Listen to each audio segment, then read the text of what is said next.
Welcome to the Teaching Literacy Podcast. I'm your host, Jake Downs. I'm a fourth grade teacher, PhD student at Utah State University, and someone who just wants to know more about reading. This podcast is about bridging literacy research into practice. Every episode, you'll hear from a literacy researcher about their work, why it matters, and how to turn it into practice in your classroom.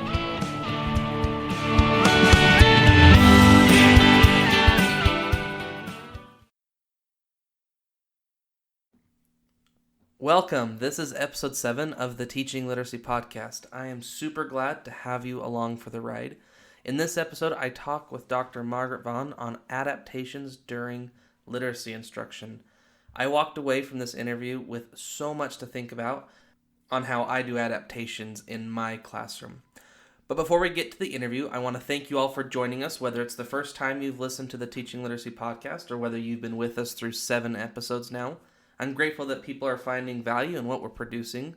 We do have a few new reviews on iTunes, both were 5 stars, and then also a few new subscribers on YouTube. So it's great that the news is getting out and people are enjoying what we're doing. I'm very grateful for all of you that are listening. So let's get on to the main event. Dr. Margaret Vaughn is an associate professor at the University of Idaho. She specializes in adaptive teaching, teacher visioning, and issues of agency. She also curates the guided reading library at University of Idaho, something we talk about in the show, and there's also a link to it in the show notes. So enjoy the conversation and stick around after for my 2 cents on adaptive teaching.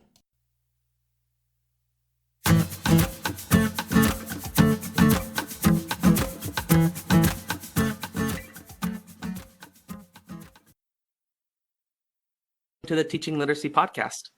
Thank you. Thank you for having me. So you are at the University of Idaho in Moscow, and you coordinate the guided reading library there. Tell us about what that is and the aims of that project.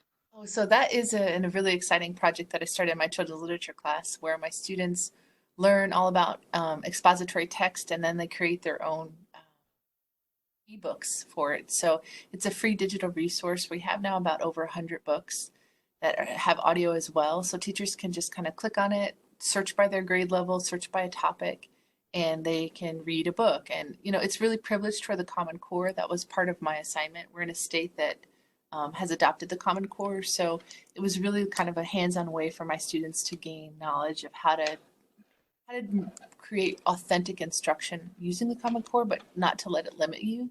And so students pick their own texts or pick their own ideas for a book that they want to write, and then they learn the steps on how to publish and write. And so it's pretty exciting. And it's really a credit to our library, the University of Idaho Library, who Devin is the librarian there that works to kind of help move everything online. So he's just been a fantastic collaborator.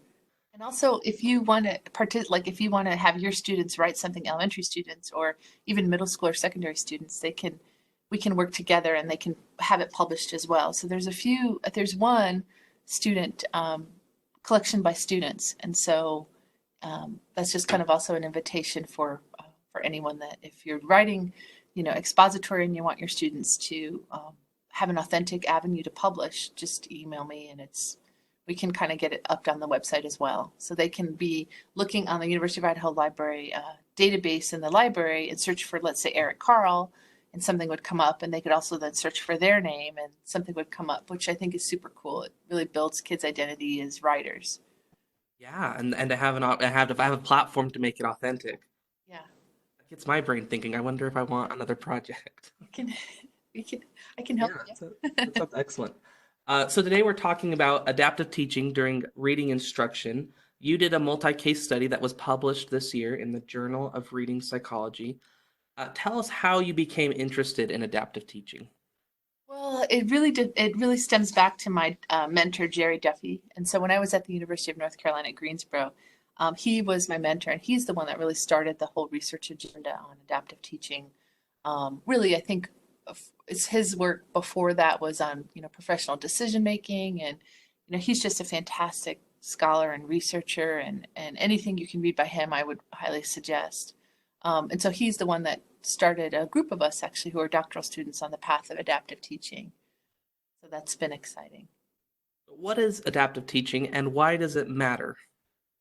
Yeah, so you remember when you're teaching, it's hard. I think I always relate everything back to when I was a classroom teacher. So you remember when you're teaching and, you have this awesome lesson plan and something, and you're like, this is going to be great. And then something will occur where it's really just not about your lesson plan anymore, but it's about what happens during your instruction when students offer their ideas or they take it in a different direction.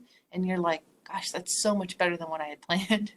But something almost magical, I think, happens where teachers and the students are kind of working together, they're collaborating together. And so I think it matters because to me, that's part of the art of teaching. I think that's kind of why I went into teaching to start with is how do you build kids' excitement about learning and reading and kind of getting them engaged in the curriculum. And the technical definition I would say about adaptive teaching, it occurs when teachers make in the moment adaptations to support kids' needs, right? Their individual interest or their needs. But I think I think what matters is because I think that that's just kind of the heart of good teaching and effective teaching. And the research supports that too. So, speaking of the research, what does previous research tell us about adaptive teaching? Previous research suggests that teachers often engage, especially effective literacy teachers, engage in adaptive teaching when they're teaching reading. And so, the research in the literature supports it. We have a recent article, I believe it was last year, in the Review of Educational Research that has a whole litany of a whole systematic review of the research on adaptive teaching. If people are interested in that, and that's with my colleague Seth Parsons, who's also a fierce researcher on adaptability as well. So he's a fantastic resource as well, and some other colleagues in that as well. Excellent. So, let's dive into the study.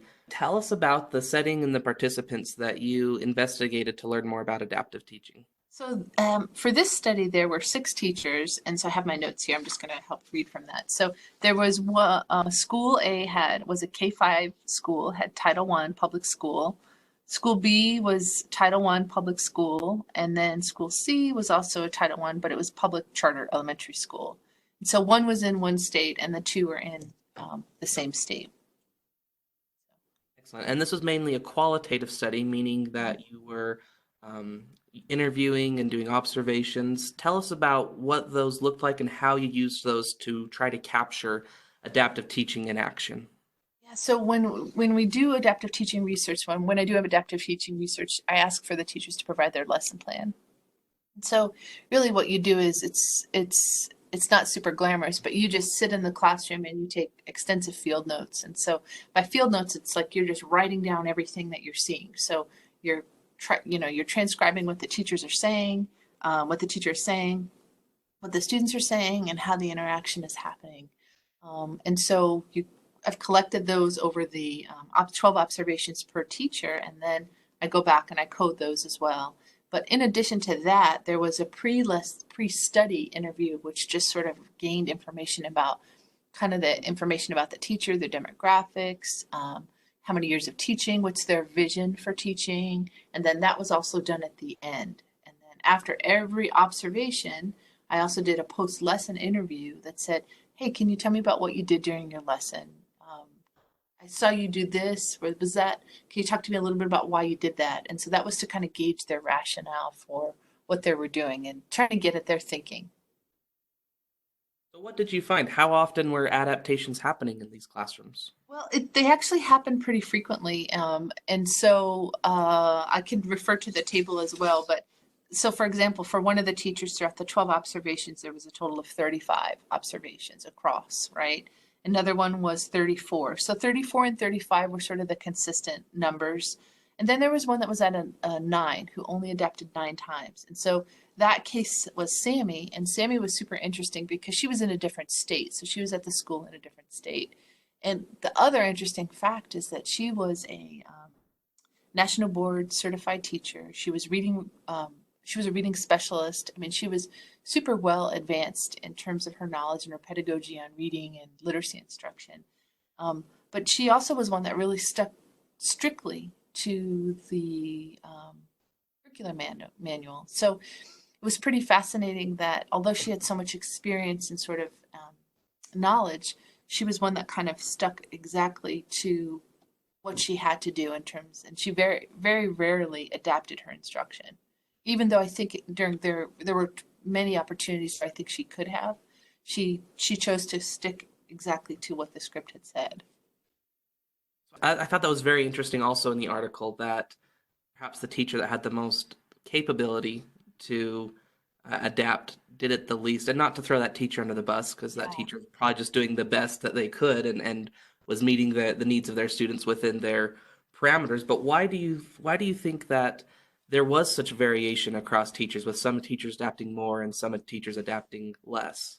Well, so I wrote this paper about 2 years ago, and sort of unfortunately, like with publishing, it takes quite a while to get it actually published. So when I went back and I revisited it, just as a researcher and a learner, you're just always in such a different place. And especially now, like I'm actually in a classroom where I'm teaching. I'm teaching in a fourth grade classroom, and it's during reading instruction, and I, you know, it's so easy to be on the other side and just sort of observe teachers, and but when you have to do it, I think it's completely different. So I think you're right. I don't want to throw Sammy under the bus about this, but I think some of it has to do with context. I think also it has to do with one's vision. I think if you're in a situation where you're going to be marked up or docked up or written up, rather, if you're not following along with the pacing guide, if you're not following along with your other fourth grade teacher, what your other second grade teacher is supposed to do, I think the stakes are pretty high. And um, I think it's a school culture thing. I think it's also an individual vision thing. I think if you have a vision and you're not able to kind of figure out how to navigate that vision, or you're concerned that if you do, there might be the different kinds of consequences. I think that's kind of a dimension that really plays in part as to why some teachers are able to adapt and some are not able to adapt. Is part of that the high stakes environment that we have that's Yeah. we've seen emerge in the last decade or so? Yeah, and I think that has just played such a huge part into why some teachers do, and I think it has to do a lot with one's vision. I think if you have a vision where you want to motivate kids, I think and you follow that, if that's what drives you as a classroom teacher, and then you see this curriculum that says that you have to have all students reading the same text, right? And you're thinking like, that's not motivating, and I think that can conflict with you, right? That presents an opportunity where you have to make some choices.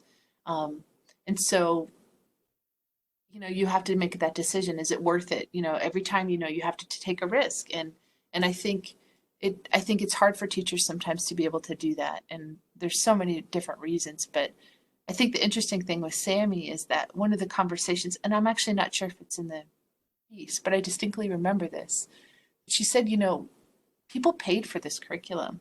I feel like I have to teach this curriculum. This is something that the district bought. Like, I think I need to follow it exactly how it says, and I need to see if this works with my kids. And so I think that it's not just kind of whether or not it's just also a personal choice. I think it's also, there's this moral conviction that people have to say, well, this is research, and research says this, and I'm supposed to be doing this because research is something I'm supposed to do. And so I think there's that pressure as well. So we know that the frequency of variations, or sorry, we know that the frequency of adaptations varied across teacher. Were the types of adaptations different? Were they doing different types? Yeah, so the one thing I wanted to do is, so I've written on adaptive teaching for like the last several years. And so with this piece, what I really wanted to do is to get smarter about, okay, what actually happens during literacy instruction, during reading instruction, right? And so what I did, instead of just reporting what types of adaptations were, what I tried to really think about is, what were the most common ones during reading instruction, and what can that tell us about how to necessarily like teach teachers or work with pre-service teachers. Maybe if there's some adaptations that are more consistent, then maybe those are the types of adaptations that I can use in my pre-service teaching class, right? Where I say, hey, one of the things you might want to try to do often is model a skill or insert a mini lesson if kids aren't understanding, right? And so those were two those were two of the adaptations that were really frequent, were modeling a skill and inserting a mini lesson. Those were the highest recorded adaptations. Those were 71 across the observations total, right? So I think that, that can tell us a lot about professional development. It could tell us a lot about pre-service teaching. Same with the rationales. I think the most common rationales that the participants used was uses knowledge of students to alter their instruction. So, right, that connects this idea that adaptive teachers know their students well. They can foresee, they can kind of plan ahead, they can think ahead, think on the spot in terms of how to support their students. They have to have that deep knowledge, right?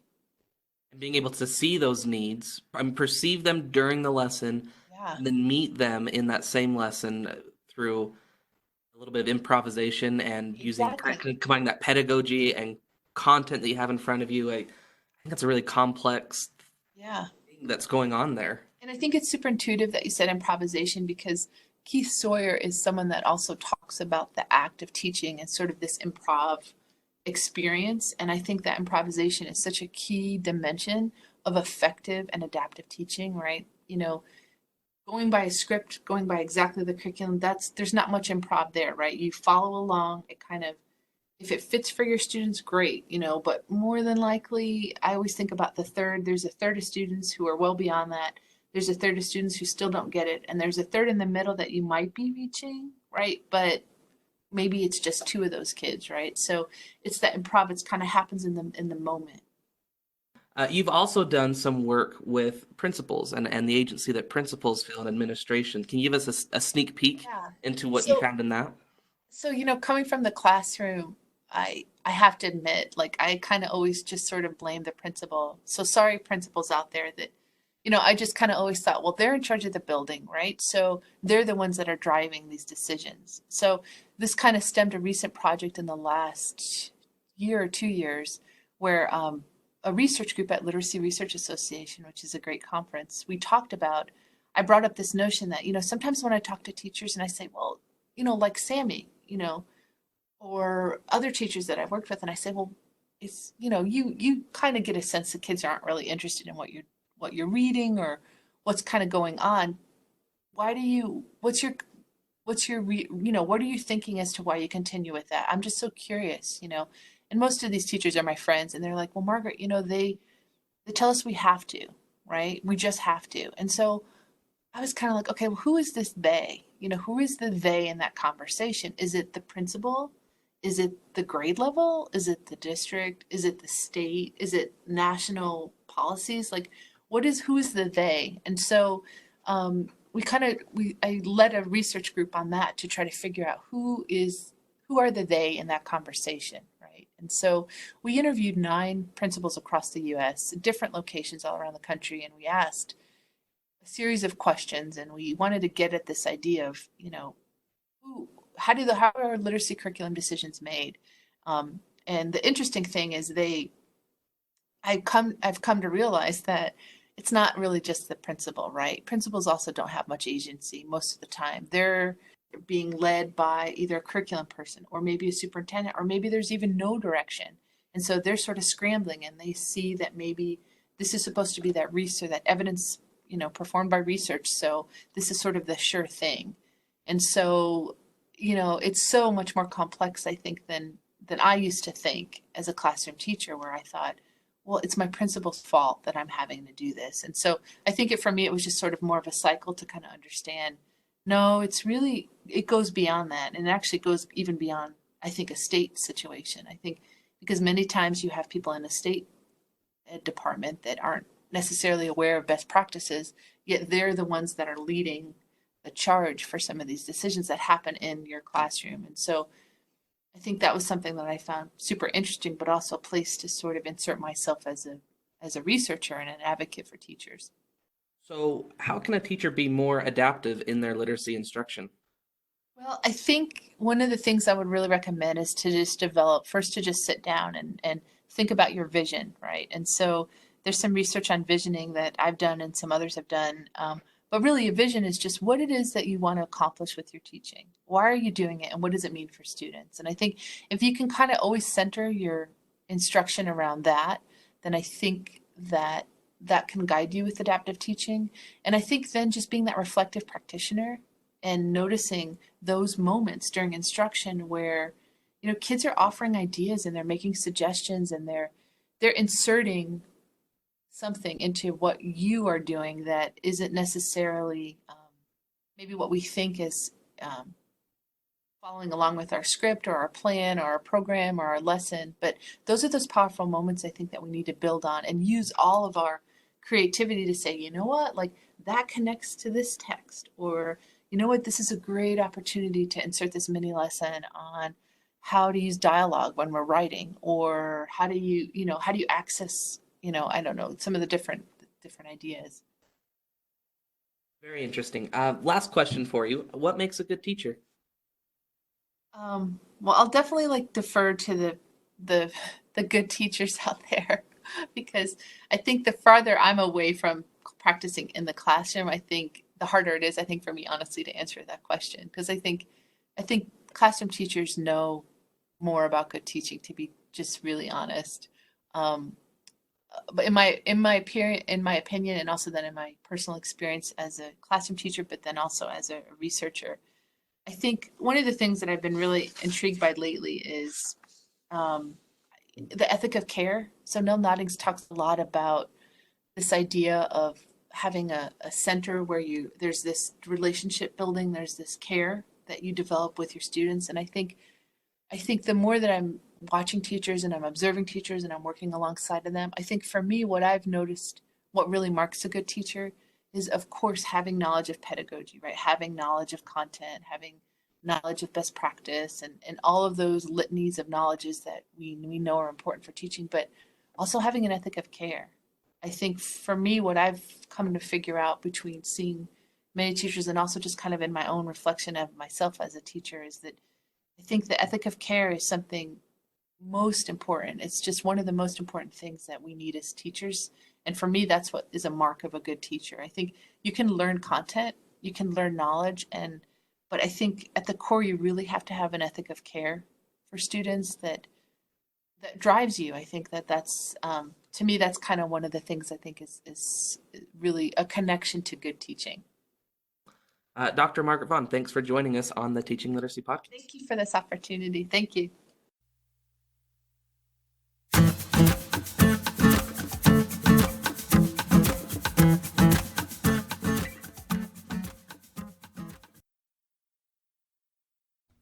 Great conversation with Dr. Vaughn. I found so much of it to be very interesting. I'm really grateful for her joining us on the Teaching Literacy Podcast.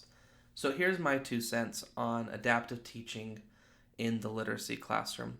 My first thought is on how adaptive teaching is different than differentiation.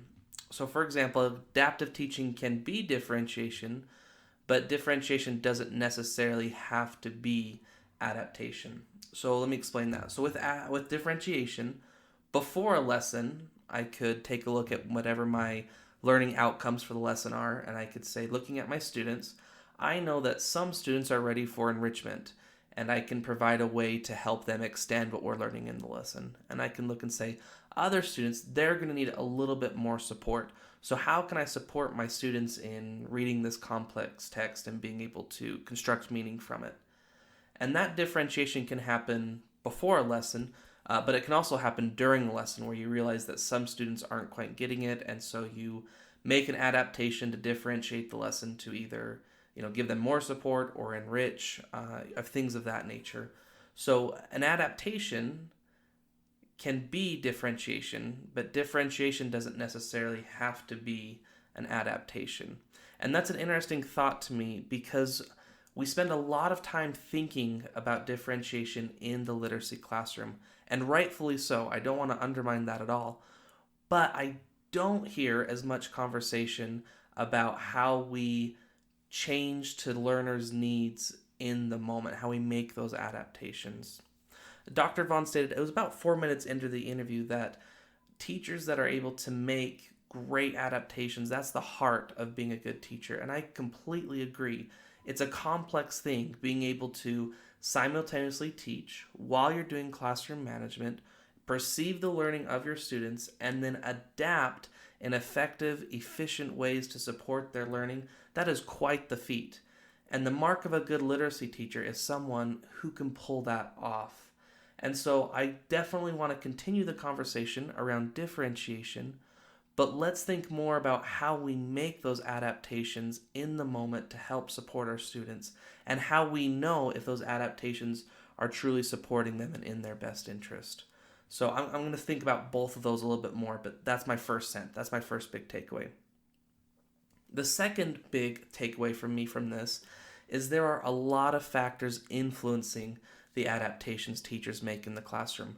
I found it so interesting that the teacher who had the most capability to adapt, she was board certified, she had plenty of literacy experience, that she was the one that actually made adaptations the least. And that certainly doesn't make her an ineffective teacher. I don't want to paint that at all. But it does present an interesting case study for us to think about for a minute. There are a ton of factors that influence the adaptations that we literacy teachers make. The environment that we're in, our school culture, the expectations of how close we're expected to stay to our curriculum, our pedagogical knowledge, our content knowledge, the expectations of our PLC team and of districts and states, and then also the needs of our students. We can make a longer list, but the point is there's a lot of things that influence the adaptations that we make. So I don't think it's a case of more is better when we're talking about adaptations. If you take a look at two literacy teachers and say, oh, this literacy teacher made 20 adaptations over 3 lessons, and this teacher only made 3, that doesn't necessarily show that the one who made 20 is better than the one that made 3. I think with teacher adaptations or adaptations during literacy instruction, we need to look at it as a better is better phenomenon. Adaptations are going to be the reality of any literacy teacher. So then the question then becomes, when we make those adaptations, when we perceive that we need to veer from the lesson content in order to meet the needs of students, how can we make those effective? And how can we know that the adaptation that we made was in the best interest of our students? And that takes classroom management, it takes formative assessment, it takes great sound pedagogical knowledge. So if we can make effective adaptations for our students, then we're going to help meet their needs in helping them become fantastic, literate young people. So that was a great interview. I left with so much to think about. Thank you again for joining us on the Teaching Literacy podcast. The next interview, I get a repeat with Dr. Vaughn again. We talk about another recent project she has been working on called the Student Agency Profile. So tune in for that one. You are not going to want to miss it.